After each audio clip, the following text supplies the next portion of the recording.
Today's question is about CPU upgrades, AM4 and Ryzen. An amazing platform that is a gift to PC users. I really am a fan of this. So, hi tech, for a final upgrade from my AM4 platform, would you recommend a Ryzen 7 5800X 3D? My focus is Microsoft Flight Simulator. My current CPU is a Ryzen 7 3800X. I do have 32 gigabytes of RAM, and I still use a GTX 1080 at 1440p. We will come back to that. Should I proceed with the update, or should I hold on and upgrade platforms next year? Also, for a video card upgrade, would you recommend a 6950X or a RTX 4070, considering I could use DLSS? Today's video is brought to you by eWin Racing.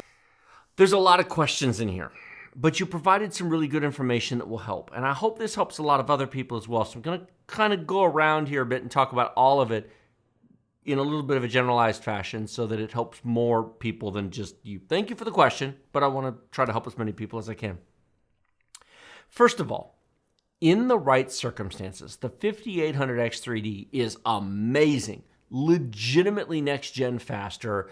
I could show you benchmarks that show the 5800X 3D beating the 3800X by a massive, absolutely, totally noticeable margin. No benchmark chart required, no benchmark numbers required. Put them side by side and you'd be like, that is not like that.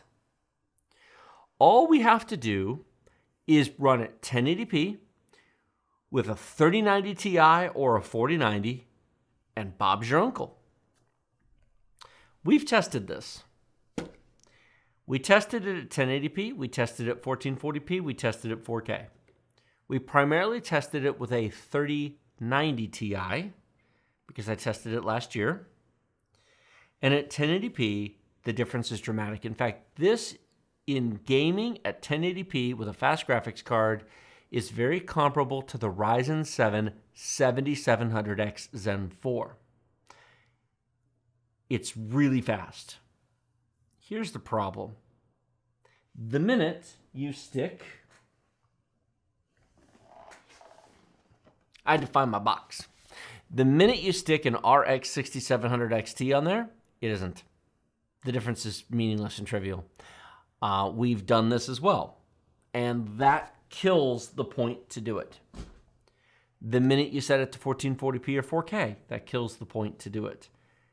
The only time that Vcache really makes the kind of wow difference that you've seen in various reviews is when you are CPU bottlenecked. And a GTX 1080 is not that.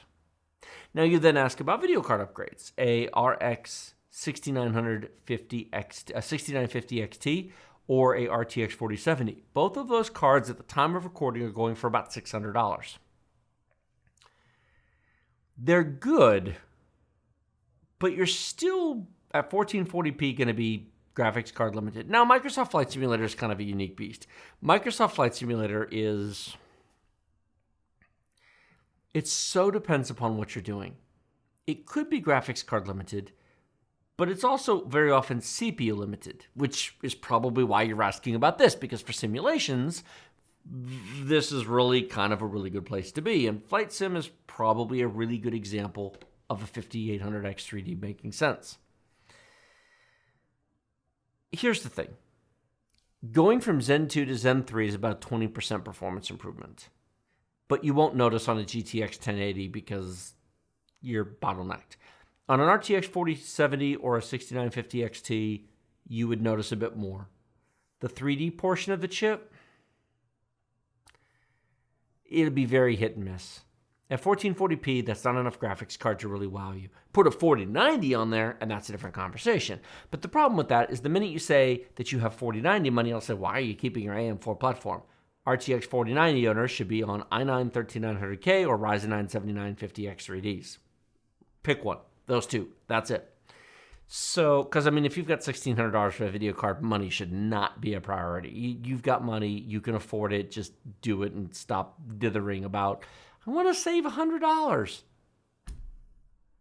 You just bought a a Porsche for 120 grand and you're arguing over $400 for the illuminated door sill plates. Okay. Are you going to tell me you can't afford the $400 for the illuminated door sill plates on your $120,000 Porsche? Is it Porsche or Porsche? I'm not cool enough to know. I drive a Ford. So I know you all think I'm a rich YouTuber, but I'm not. I'm really not. If I was rich, I'd be living on a beach in Tahiti. So why don't you just upgrade it now, man? I mean, you've got a Ryzen 7 3800X. Why do a final upgrade? Raptor Lake's out. Zen 4 is out on AM5. Why not go to a Ryzen 7 7700X? It's the same price as this. Now you have to make a motherboard change, but you could sell your current CPU, motherboard, and RAM. Sell them as a matched set. Or just build a new machine and keep your current one. $300-ish. The Ryzen 7 7700X is $300-ish. 3D? Not 3D. But the Zen 4 improvements largely make up for it. You will get plus and minus depending on what you're doing, especially at 1440p. A 7700X should be faster than this for most situations. But then you're on AM5. Then you've got 3-4 years of upgrades in front of you. Zen 5, Zen 6. You've got somewhere to go with it. Why spend more money on your current platform? It's not exciting. You can, but it's not exciting. Now, would I buy like the top end chip, the Ryzen 9 7950X? No. If you were going to buy this, that should have been several years ago. That ship has sailed. To everybody watching, I was at one point a fan of the Ryzen 9 5950X. 16 cores, 32 threads. Yay, it's amazing, it's great. It's the best chip of the platform. It will hold its value. If you already own one, fine. Ride it out for a bit. It has not dropped in price the way the rest have. You can currently buy a Ryzen 9 5900X for $300 or the 5800X 3D. But these are still $500 and they will hold that because it's the best chip of the platform. I know you'd argue, some people argue, but overall it's the best chip of the platform. That's going to hold its value. The best chip tends to. The i9 13900K is going to hold its value. The 7950X will not. The 7950X is going to lose a ton of value. As soon as Zen 5 launches, nobody is going to care about a 7950X. And to be blunt, nobody's going to care about a 7700X either, but at least you're only paying $300 for it, so it's fine. I would upgrade your video card. I don't think it matters. The 4070 is okay. For $600, it's fine. The only problem, it's got 12 gigs of VRAM and it should have 16. The 6950X has 16, but it's 3 years old at this point. The options kind of stink in that department. Can I make a suggestion on video cards? Spend an extra $200-ish, buy a RX 7900 XT. They're about $800. It's about $200 more than your two suggestions. But for $800, you get 20 gigs of VRAM, you get RDNA 3, you get far superior performance to either of those two cards, and enough headroom to last you some decent period of time. For a premium experience, I actually think the extra $200 is worth it.